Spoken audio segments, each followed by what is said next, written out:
Hi everyone, I am Satya from Physics department. Now we are going to discuss about the topic semiconductor.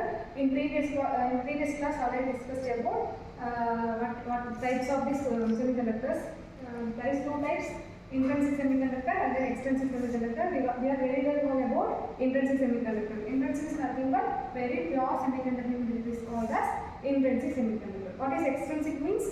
Like an impure material added to the pure semiconductor material called as extrinsic semiconductor. In this case, extrinsic semiconductor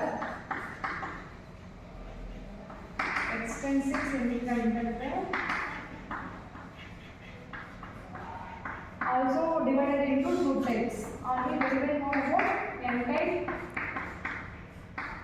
and then P type. How to classify extrinsic semiconductor? N type and P type means based on impurity material. And in N type semiconductor, majority charge carrier is electrons. In this case of P type semiconductor is majority charge carrier is holes. In this case, N type semiconductor pentavalent element and then P type semiconductor is trivalent. Now briefly discuss about P type semiconductor. In this case, the example of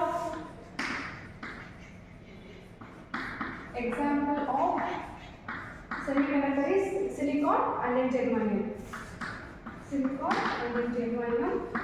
Now we are going to discuss about the topic of P-type semiconductor. What is P-type means?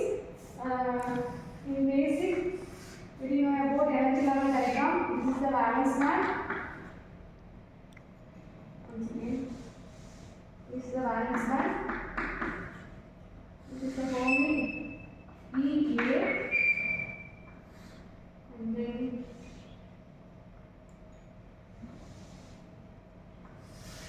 EA, and then this is divided by EF, and this is EI, and then excited energy level is EC. In this case, valence band is E divided by EB. EB is nothing but valence band, and then EF is nothing but Fermi energy level, and then EA is denoted by acceptor energy level, and then EA denoted by Fermi energy level in this case of intrinsic semiconductor, and then EC denoted by energy level of conduction band. For example, always in this case of intrinsic semiconductor, the Fermi energy level is always present in valence band and then conduction band. In this case of N-type semiconductor, this is denoted by N-type semiconductor, this is EC, EF, and then ED, and this is EA.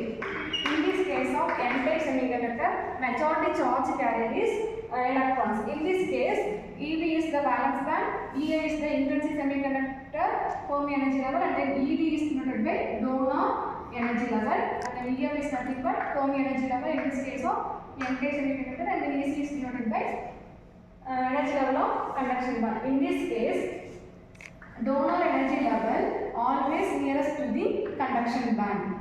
We are very well known about donor energy level always present in conduction band. For example, and then Fermi energy level always intermediate between donor energy level and then conduction band. This is the N-type semiconductor. Next, we are going to discuss about the topic P-type semiconductor.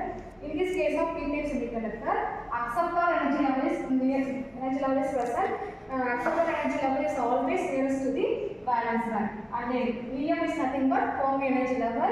In this case of P-type semiconductor, Fermi energy level is always intermediate between the valence band and then acceptor energy level, and then in this case, common for intrinsic semiconductor, Fermi energy level is always present in valence band and then conduction band. Now we are, for example, in P-type semiconductor, indium is the example for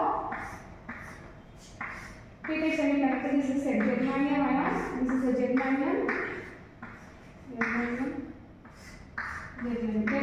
Germanium is the example for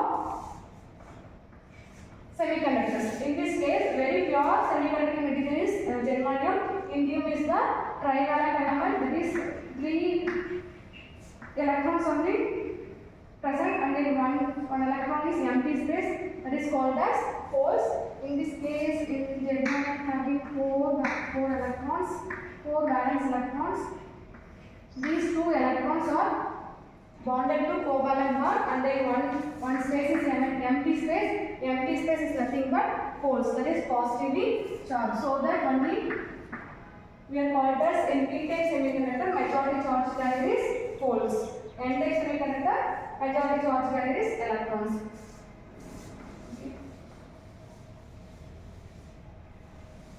Now we are going to, this is the basic introduction about N-type semiconductor and then p-type semiconductor. Now we discussed about p-type semiconductor.